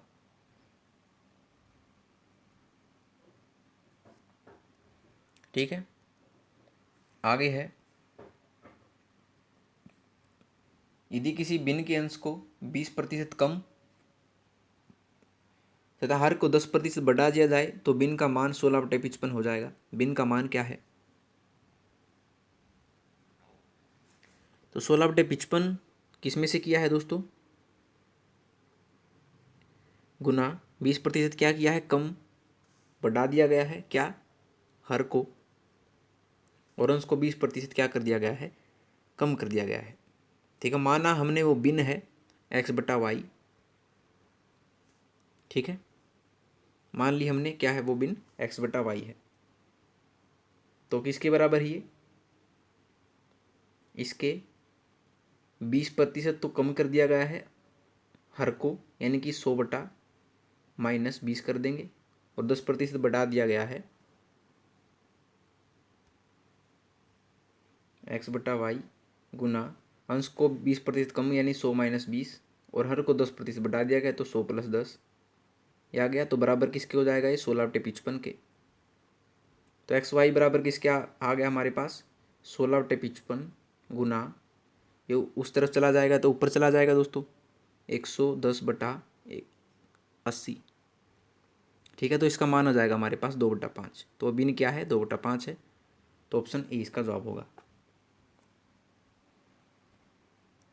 सिंपल सा था। आगे है कि 5x - 5 = 12 है, तो x का मान हमें बताना है। सिंपल सा है दोस्तों बिल्कुल। ये होगा आपका पास 17/5। 5x - 5 है तो 5x - 5 उस तरफ गया तो 17 हो गया, x = 17/5 है। ठीक है,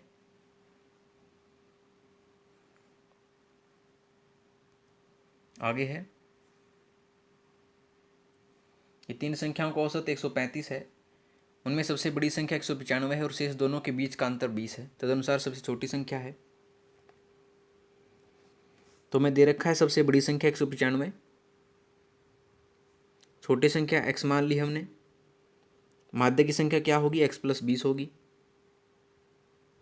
क्योंकि दोनों के बीच का जो अंतर वो 20 है। तो औसत कितना होगा हमारे पास, x + 20 + 195, तीनों संख्या आ गई हमारे पास, बटा 3। ठीक है, किसके बराबर है, 135 के बराबर है। तो इससे में x की वैल्यू यहाँ से आ जाएगी, x की वैल्यू होगी हमारे पास 190। ठीक है, 190/2, तो ये होगा हमारे पास 95। तो सबसे छोटी संख्या क्या होगी हमारे पास, 95 होगी, तो ऑप्शन 20 का जवाब होगा।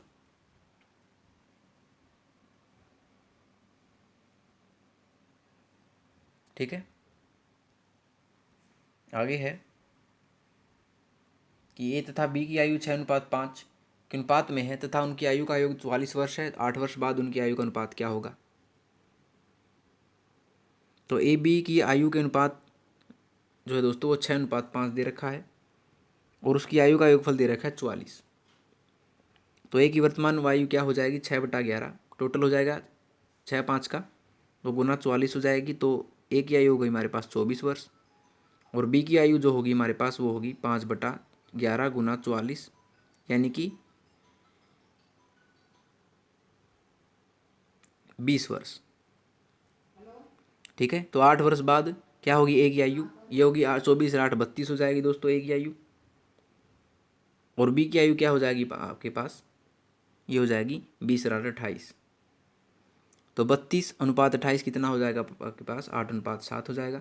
तो 8 वर्ष बाद उनकी आयु का अनुपात होगा 8:7। ऑप्शन डी इसका जवाब होगा।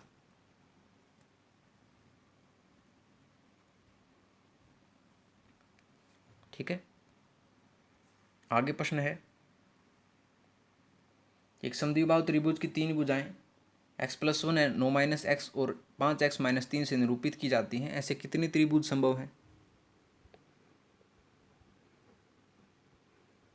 तो ऐसे जो हैं दोस्तों, ऑप्शन बी केवल एक त्रिभुज संभव है, ऑप्शन बी।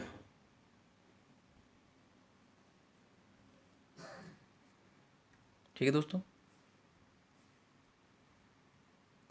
आगे निम्न चित्र में यदि OA 10 है, AC 16 है, तो OB अवश्य होगा। तो दोस्तों इसमें हम क्या लगाएंगे, पाइथागोरस थ्योरम लगाएंगे ट्रायंगल ABO में। ABO है हमारे पास, तो OB किसके बराबर होगा हमारे पास, ये होगा √OA² - AB² के। ठीक है, तो AO ओ ए कितना है, 100 है, 10 है, 10 का स्क्वायर कितना हो जाएगा हमारे पास 100। ए बी का स्क्वायर कितना हो जाएगा हमारे पास 8 बटू 64, क्योंकि ए सी हमारे पास कितना दे रखा था 16 दे रखा था, तो आधा कितना हो जाएगा इसका 8 हो जाएगा, 8 बटू 64 हो गया, 36 इसका आ गया, तो ओ भी कितना हमारे पास आ गया √36 यानी कि 6। तो ऑप्शन 20 का सही जवाब होगा दोस्तों, ओ बी विषय होगा 6।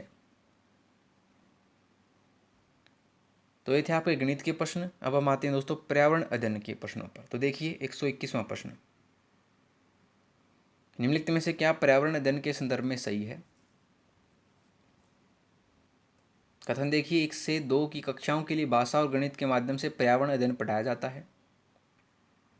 बी है आपका 2, 3 और 4 की कक्षाओं के लिए पर्यावरण अध्ययन से जुड़े मुद्दों को भाषा और गणित के माध्यम से पढ़ाया जाता है।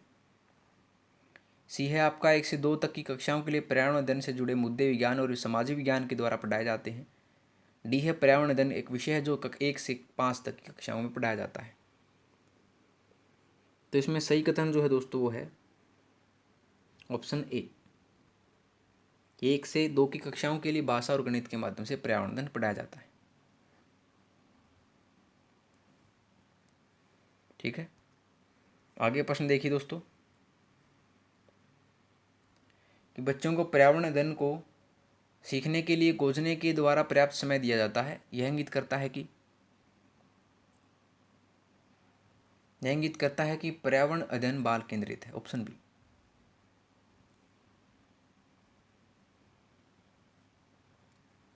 ठीक है दोस्तों, आगे है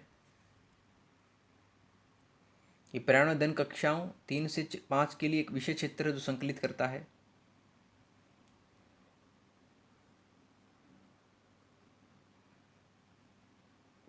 पर्यावरण शिक्षा, सामाजिक अध्ययन व विज्ञान की अवधारणाओं को और मुद्दों को, ऑप्शन ए।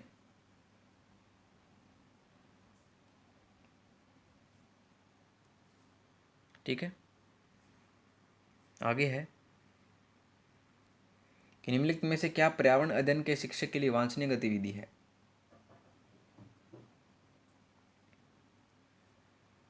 तो वांछनीय गतिविधि जो है दोस्तों वो है कि विभिन्न कक्षाओं के भू सांस्कृतिक क्षेत्रों को संबोधित करना। तो ऑप्शन डी इसका जवाब होगा।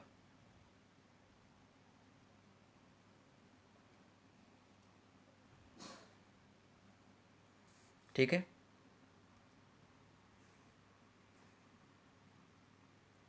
आगे पहाड़ों पर चढ़ते हुए सांस क्यों फूलती है। क्योंकि पहाड़ों पर चढ़ते हुए ऊपर वायु दब जो है कम हो जाता है, इसलिए पहाड़ों पर चढ़ते हुए सांस फूलती जाती है। वायु दाब जो है कम होने से वायु की कमी भी हो जाती है, इसलिए सांस को ज़्यादा अंदर लेने के लिए हमारी सांस फूलती रहती है दोस्तों।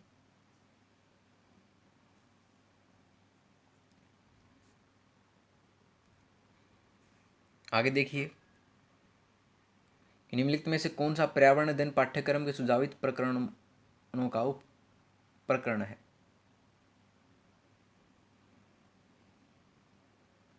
ये दोस्तों जानवर।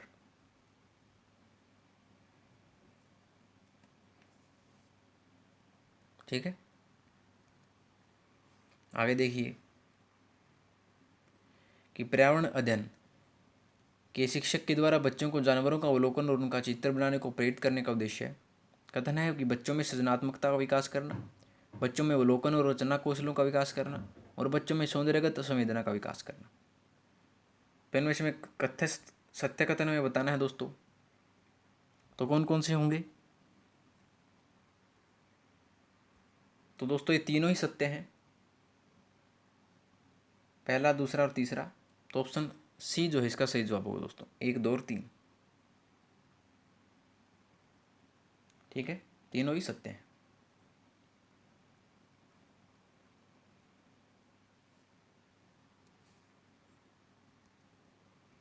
आगे है कि बच्चों को पर्यावरण अध्ययन सीखने में प्रभावशाली तरीके से जोड़ा जा सकता है।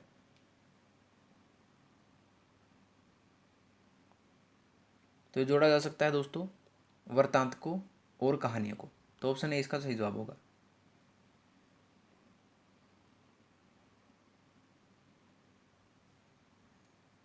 आगे देखिए किस वर्ण की उपस्थिति के कारण पौधे हरे होते हैं? ये होते हैं क्लोरोफिल की उपस्थिति के कारण।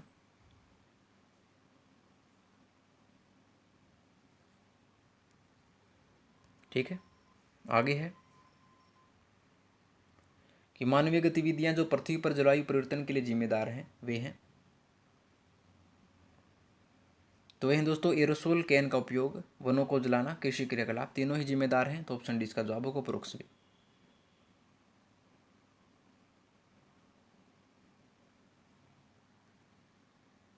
ठीक है, आगे है कि यूफोरबिएसी फैमिली की कौन सी फसल बायोडीजल उत्पन्न करने के लिए जानी जाती है? तो जानी जाती है दोस्तों जेट्रोफा।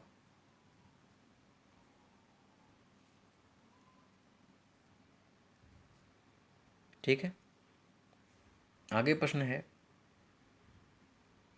कि जड़ी बूटियों की रानी भारत की सबसे पवित्र जड़ी बूटी है। इस औषधीय पौधे का हिंदू धर्म में महत्व है और इसका वानस्पतिक नाम ओसिमम सैंक्टम है। इसको सामान्यतः किस नाम से जाना जाता है? तो ये जानते हैं दोस्तों तुलसी के नाम से।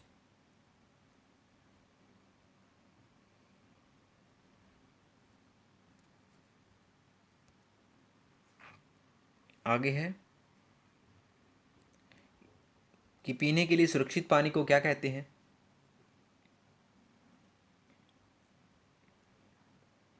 ये कहते हैं पीने योग्य पानी।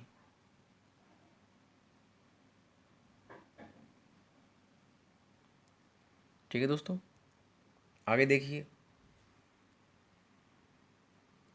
कि वर्ष 1984 की भोपाल गैस त्रासदी निम्न में से किस गैस के रिसाव के कारण हुई थी? ये हुई थी मिथाइल आइसोसाइनेट के कारण।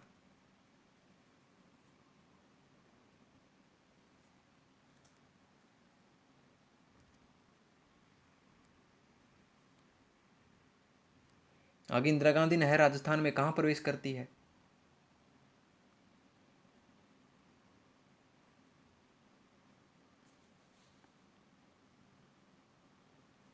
ये करती है दोस्तों मसीता वाली हनुमानगढ़ में। Option B.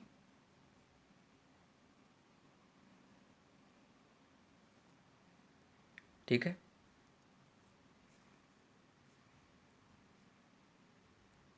आगे एम.एस. स्वामीनाथन एक क्या थे? तो वैसे दोस्तों एक कृषि वैज्ञानिक थे। Option C. आपको पता है एम.एस. स्वामीनाथन को हरित क्रांति का जनक भारत में माना जाता है और ये एक कृषि वैज्ञानिक थे। ऑप्शन सी इसका जवाब होगा।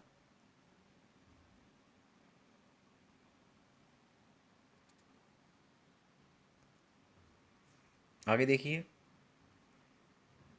कि wild life institute of India यानी कि WII कहाँ स्थित है? तो यह है देहरादून में, उत्तराखंड की राजधानी देहरादून में।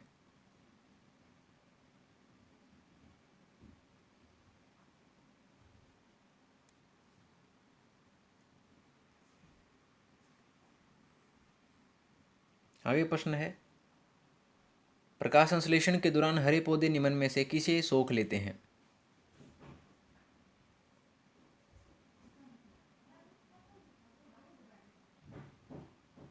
ये सोख लेते हैं दोस्तों कार्बन डाइऑक्साइड को। ऑप्शन है।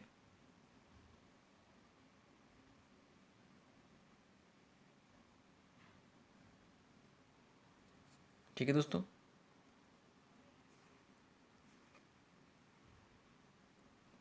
आगे अपशिष्ट उत्पादों को खाने वाले जीवों को कहा जाता है?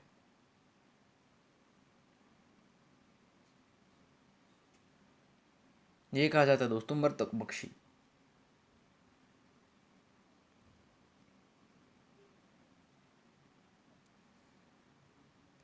आगे देखिए मोस्ट इंपोर्टेंट क्वेश्चन दोस्तों कि तप्त बोम जल से किस प्रकार की ऊर्जा प्राप्त होती है? ये होती है भूतापीय ऊर्जा।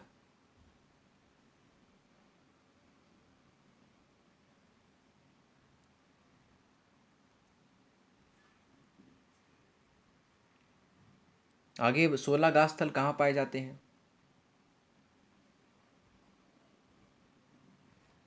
ये पाए जाते हैं दोस्तों पश्चिमी घाट पर।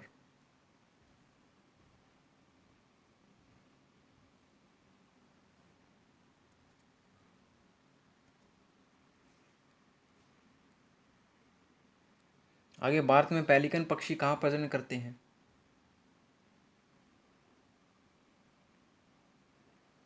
तो ये करते हैं कोकारे बेलूर पर, नेलापट्टू पर और कुंथनुकुलम पर। तीनों जगह प्रजनन करते हैं, तो ऑप्शन डी इसका जवाब होगा ये सभी।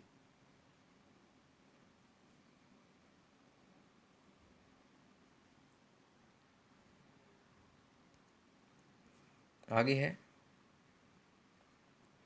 मिनीमाता रोग ऐसी मछली खाने से होता है जिसमें अधिक मात्रा में पाया जाता है।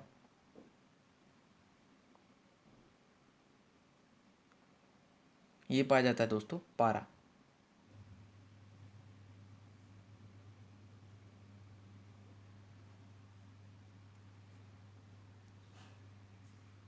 आगे है कि ओजोन परत का अधिकतम ह्रास निम्न में से किस पर हुआ है?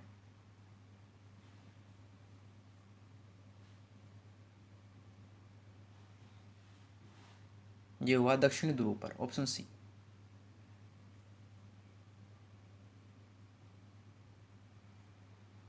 ठीक है, आगे देखिए, हिमाव स्फोट सिद्धांत संबंधित है।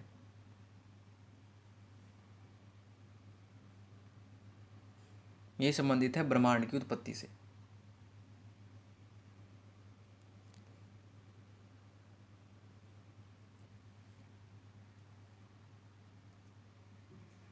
आगे क्वेश्चन देखिए कि रेड डाटा बुक किससे संबंधित है?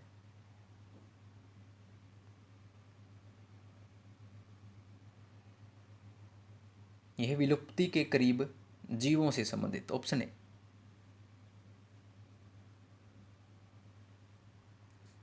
ठीक है दोस्तों, आगे है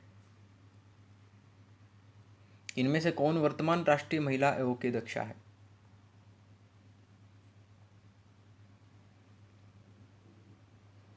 तो यह है रेखा शर्मा।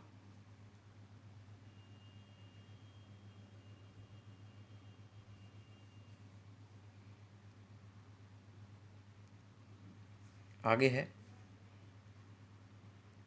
कि लोकसभा और राज्यसभा की संयुक्त बैठक किसके द्वारा आहूत की जाती है?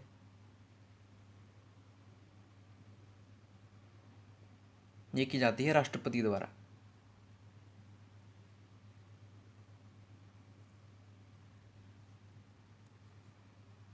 ठीक है दोस्तों, आगे प्रश्न है कि संविधान के किस भाग में पंचायती राज व्यवस्था संबंधी प्रावधान दिए गए हैं? ये दिए गए हैं दोस्तों भाग 9 में, ऑप्शन बी।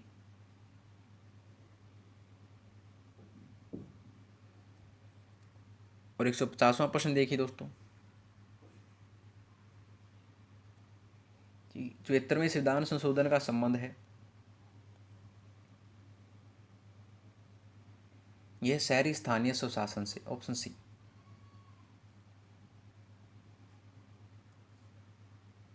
तो दोस्तों, आपका रीट लेवल 1 कक्षा 5 तक का जो प्रैक्टिस पेपर था वो होता है कंप्लीट। अगर आपको इन 150 प्रश्नों में से किसी प्रश्न में कोई समस्या है दोस्तों, तो आप कमेंट बॉक्स में जा सकते हैं और वहाँ पर क्वेश्चन पूछ सकते हैं। हर एक कमेंट का रिप्लाई मैं जरूर करूँगा दोस्तों, ये मेरा प्रॉमिस आपसे। उससे भी आगे अगर कोई समस्या है तो डिस्क्रिप्शन बॉक्स में अपनी जीमेल आईडी डाल दूंगा दोस्तों, वहाँ से आप क्वेश्चन पूछ सकते हैं। और दोस्तों, आपको इस वीडियो की पूरी जो PDF है उत्तरों सहित, उसका लिंक जो है डाउनलोड करने का डिस्क्रिप्शन बॉक्स में मिल जाएगा, वहाँ से आप डाउनलोड कर सकते हैं दोस्तों और अपनी तैयारी कर सकते हैं। तो दोस्तों, अगर आपको वीडियो पसंद आई हो तो वीडियो को लाइक शेयर और कमेंट करके जरूर बता दीजिएगा और आर्ट्स नोट्स चैनल को सब्सक्राइब कर लीजिए। तो दोस्तों, मिलते हैं आपसे अगली वीडियो में नए रोचक प्रश्नों के साथ। तब तक के लिए धन्यवाद दोस्तों।